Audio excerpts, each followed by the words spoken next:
दोस्तों, सरकार ने हाल ही में देश भर में ई-20 फ्यूल लॉन्च किया। मतलब ऐसा फ्यूल जिसमें 20% इथेनॉल और 80% पेट्रोल होता है।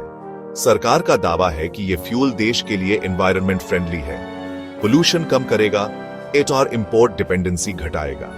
लेकिन जनता का कहना है कि इस फ्यूल ने उनके भरोसे को तोड़ दिया है, क्योंकि हजारों लोग शिकायत कर रहे हैं कि उनकी गाड़ियां अब देने लगी हैं कम माइलेज और बढ़ गई हैं उनकी प्रॉब्लम्स। आज हम इस वीडियो में स्टेप बाय स्टेप जानेंगे क्या है ई-20 फ्यूल, क्यों सरकार इसे लेकर आई और क्यों लोग सरकार से नाराज हैं। सबसे पहले बेसिक समझते हैं। ई-20 फ्यूल का मतलब है 20% इथेनॉल और 80% पेट्रोल का मिक्सचर। इथेनॉल एक बायोफ्यूल है जो मोस्टली शुगरकेन, कॉर्न और एग्रीकल्चर वेस्ट से बनाया जाता है। गवर्नमेंट का कहना है कि इससे पोल्यूशन कम होगा, कार्बन फुटप्रिंट घटेगा और फॉरेन ऑयल इंपोर्ट पर डिपेंडेंसी कम होगी। लेकिन सवाल यह है, क्या यह इतना सिंपल है? क्या हर व्हीकल ई-20 फ्यूल पर एफिशिएंटली चल सकता है? एक्सपर्ट्स का कहना है कि हर गाड़ी, हर बाइक, हर इंजन ई-20 फ्यूल के लिए कंपैटिबल नहीं है, क्योंकि इथेनॉल की केमिकल प्रॉपर्टीज अलग होती हैं। इसकी कैलोरीफिक वैल्यू पेट्रोल से कम है। इथेनॉल का कंबस्टन फास्ट होता है। इंजन की गैस्केट्स, पाइप्स और सील्स इथेनॉल की वजह से जल्दी खराब हो सकते हैं। रिजल्ट, माइलेज कम हो जाता है और मेंटेनेंस कॉस्ट बढ़ जाती है। इसीलिए कई लोग कह रहे हैं सरकार ने बिना तैयारी के ये फ्यूल लॉन्च कर दिया। अब आते हैं सबसे इंपॉर्टेंट पॉइंट पर, जनता का गुस्सा।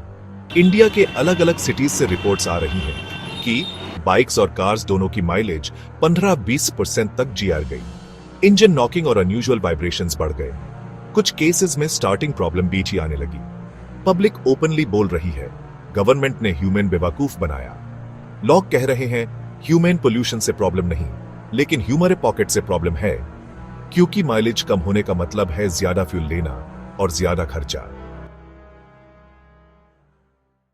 गवर्नमेंट का कहना है कि यह कदम देश के भले के लिए है। उनका कहना है कि इंडिया को ग्लोबल स्टैंडर्ड्स के साथ मैच करना होगा और ई-20 से हम फॉसिल फ्यूल इंपोर्ट कम करेंगे। गवर्नमेंट ने यह भी कहा कि ऑटोमोबाइल मैन्युफैक्चरर्स को 2025 के बाद वाली गाड़ियों को ई-20 कंपैटिबल बनाना होगा। लेकिन सवाल यह है, जो पुरानी गाड़ियां हैं, जो लाखों लोग ऑलरेडी चला रहे हैं, उनका क्या? अब थोड़ा टेक्निकल हो जाते हैं। इथेनॉल की एनर्जी डेंसिटी पेट्रोल से कम होती है। पेट्रोल की कैलोरीफिक वैल्यू लगभग 34 mJ किलो सा होती है, इथेनॉल की सिर्फ 24 mJ की। मतलब अगर आप इथेनॉल के पेट्रोल में मिक्स करते हो तो आपको उतनी हाई पावर लेने के लिए ज्यादा फ्यूल जलाना पड़ेगा। यही रीजन है कि माइलेज कम होता है। दूसरा पॉइंट, इथेनॉल हाइग्रोस्कोपिक होता है, यानी कि वो मॉइस्चर अब्सॉर्ब करता है। इस वजह से फ्यूल टैंक और इंजन पार्ट्स में कोरोजन भी बढ़ सकता है। ये प्रॉब्लम्स एक आम आदमी को डायरेक्टली सफर करनी पड़ रही हैं। सोशल मीडिया पे लोग ओपनली वीडियोस डाल रहे हैं। गाड़ी का एवरेज 50 से गिरकर 35 पे आ गया। पहले 1 लीटर में 77 किलोमीटर चलती थी बाइक, अब 50 किलोमीटर ही चल रही है। इंजन मिस कर रहा है और फ्यूल खत्म हो रहा है। ये कंप्लेंट्स सिर्फ 1-2 लोगों की नहीं, बल्कि लाखों लोगों की है। पब्लिक बोल रही है गवर्नमेंट ने हमसे पूछा भी नहीं और जबरदस्ती ई-20 ला दिया, यानी जनता का ट्रस्ट डायरेक्टली टूट गया है। कार और बाइक मैन्युफैक्चरर्स का कहना है कि उनके नए मॉडल्स ई-20 कंपैटिबल बनाए जा रहे हैं, लेकिन पुराने मॉडल्स में प्रॉब्लम्स आना नेचुरल है। और सबसे बड़ी बात, कंपनीज ने यह क्लियरली कस्टमर्स को एक्सप्लेन नहीं किया। रिजल्ट, लोगों को लगा कि उनकी गाड़ी खराब हो गई है। कस्टमर्स को लगता है कि उन्हें धोखा दिया गया है by both government and companies. अब सवाल यह है कि इसका सॉल्यूशन क्या है? कुछ एक्सपर्ट्स बोलते हैं कि गवर्नमेंट को step by step ethanol blending बढ़ाना चाहिए था। पहले ई-8, फिर ई-20, फिर ई-20 और कस्टमर्स को प्रॉपर अवेयरनेस कैंपेन्स के जरिए बताना चाहिए था। लेकिन अब जब ई-20 आ चुका है तो आगे चल के मैन्युफैक्चरर्स को अपनी टेक्नोलॉजी अपग्रेड करनी होगी। फ्यूचर में शायद ई-20 के बेनिफिट्स ह्यूमन पोल्यूशन कम होने के रूप में दिखे, लेकिन आज की तारीख में आम आदमी बेसिक चीज देख रहा है, मेरी जेब से पैसा ज्यादा निकाल रहा है। अब ग्राउंड रियलिटी पर वापस आते हैं। पेट्रोल पंप पर लोग ओपनली कंप्लेन कर रहे हैं, माइलेज कम हो गया है, गाड़ी जल्दी फ्यूल खा जाती है। हमारे मैकेनिक भी कंफ्यूज हैं कि प्रॉब्लम फ्यूल की वजह से है या इंजन की।